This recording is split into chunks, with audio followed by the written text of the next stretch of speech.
Good morning, kayak fishing friends. Today we're going to do a quick video on setting up my new kayak. We're going to have a look at how we're going to rig it and see what's needed and what's not needed. I'm a big fan of doing these as cheap as possible, so we'll get to see like where they've kind of scrimped and not bought packages from the shops and so on, try to save a few bob. And also you're going to get to see some gear I did buy. Special thanks and shout out to Darden's Kayak. Customer service is just completely second to none out there and really puts the customer first. So yeah, thank you, Darden, and great to catch up and meet you. So what are we looking at today? First thing I'm going to do is going to set up an anchor trolley on the kayak. In Irish waters and UK waters, a kayak trolley is a way of shuffling the point of contact with your anchor to front or the back or the side, wherever it may be. And for me, it's probably 98% of the fishing I do is like that. So we're going to have a look at that first. Then we're going to mount the camera, and then we're also going to mount a rod holder as well. So I've done about 10 to 12 hours in the water at the moment. Haven't really done much rigging out. Again, it was to try and get a feel of what's needed in this kayak and what's not needed on the kayak. It is a Pro Fish reload made by Viking, and they come in at near 15 foot, I think it is, and it's in around, Jesus, don't quote me, I think it's 29 inches wide and so on, but I'll double check that now in a bit. So some of the gear we have today is some paracord, cheap as chips, couple of euro for that. Well, maybe like €5 and you get 100 feet of it. You'll always use it again, so handy to have. Bungee, €3-4, always handy. Knocking around, people do it different ways, right? And this is just the way I'm doing it. It might not suit you, but it can be very good to have. A couple of stainless steel pulleys. Stainless steel is definitely, again, my choice. A couple of euros each. You get them from most good marine stores. And then I think it's carbinis. I've heard so many different names, and whatever the fuck, excuse the French, whatever they are, they're quite good. Stainless steel for me as well. Generally have loads of these knocking about. They come up on sale and some in the real cheap shops, Aldi, Lidl's and so on, but you should be looking for stainless steel, otherwise once you get on the salt they'll be absolutely destroyed. Stainless steel ring, you see that in a few minutes. Some Railblazer gear. Never bought anything Railblazer before. We give it a go, see what happens. This one is the mini port track mount. You get to see that in a bit, what and how I'm going to use it. And Railblazer kayak track. So this is a track that's going to help me mount the port and so on. You got your camera stick, boom here. Camera, it's what, 2 feet. I think it's called the 600 one itself. Loads of different ways to bend and twist. This should give us all the angles we need. We got a drill, batteries in charge, and we got some tape there as well. First up, mounting the stainless steel pad eyes. Fairly straightforward in this particular kayak because the brass inserts were already there, so I just bought the pad eyes themselves and they just bolt on. Personally, I use a bit of what's called Loctite. Hang on a sec. Maybe it's not Loctite, it's called Treadlock, sorry. I use a little dab of Treadlock on that. Just holds it in place, keeps it solid, that's not going to go anywhere. So you got a knot big enough that I don't think it's going to pull through the actual hole on the pad eye itself. Very simple then, you're just going to slot it through. I'm definitely happy with that, no matter how hard I pull, that's not going to come through there, and I definitely think it's solid. I'm going to trim down the ends, just to make it a little bit neater. But also, there's still enough play there that if it does need to pull a bit through, it can. And lighter, I just tighten up the ends. Quick burn over it, let it melt a bit. It'll just stop it from fraying.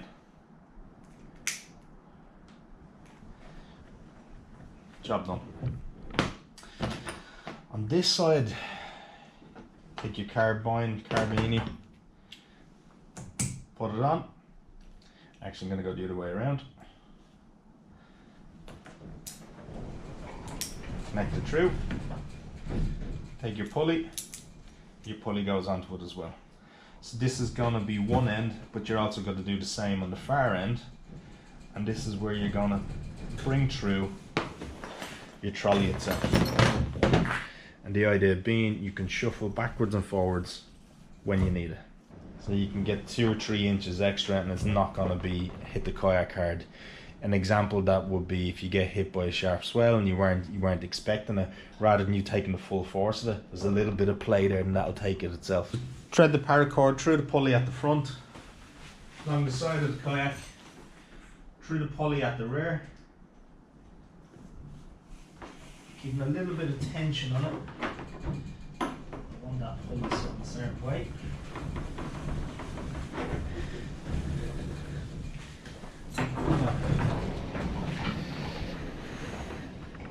So I'm hoping you can see that.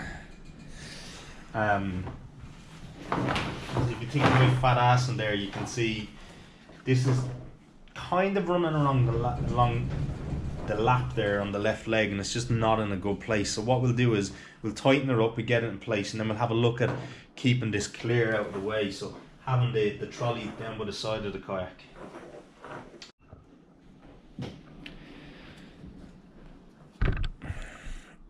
And so it looks again.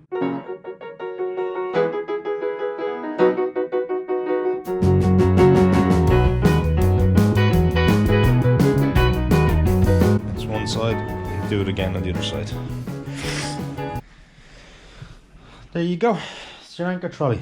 Again, the idea, the point of contact, the rope from your diver's rail down to your anchor will come through here, and you can shuffle it back, and you can shuffle it forward.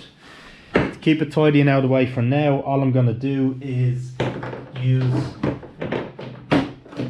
the paddle leash just to keep it out of the way. Tidy enough, happy with that, although I suspect I will do something at a later stage. At the back of this kayak, we've got a small little insert here, and this is where what I would like to mount a rod holder.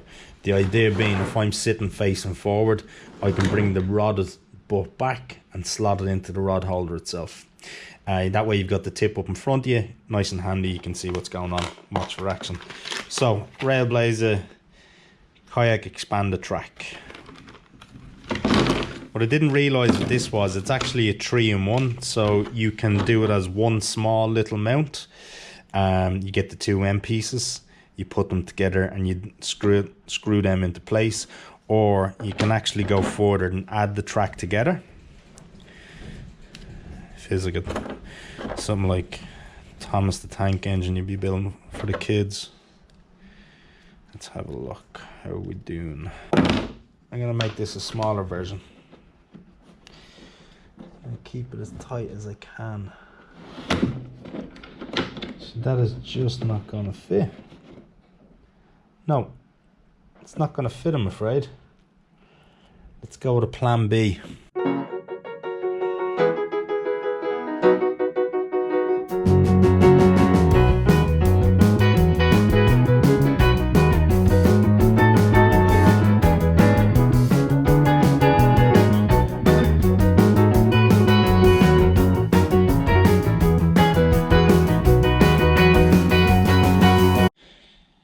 So after a bit of cutting of a chopping board, I decided to go with one thick enough to hold the full bolts off the rail itself.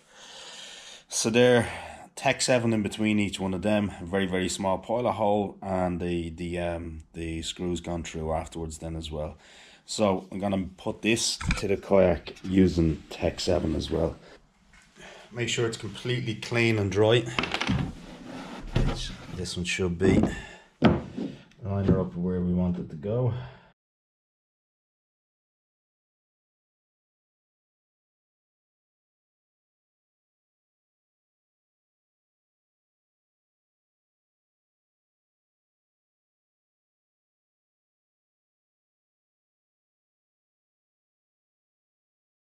While we leave that to sit and dry, two of the other areas have done very, very simple jobs.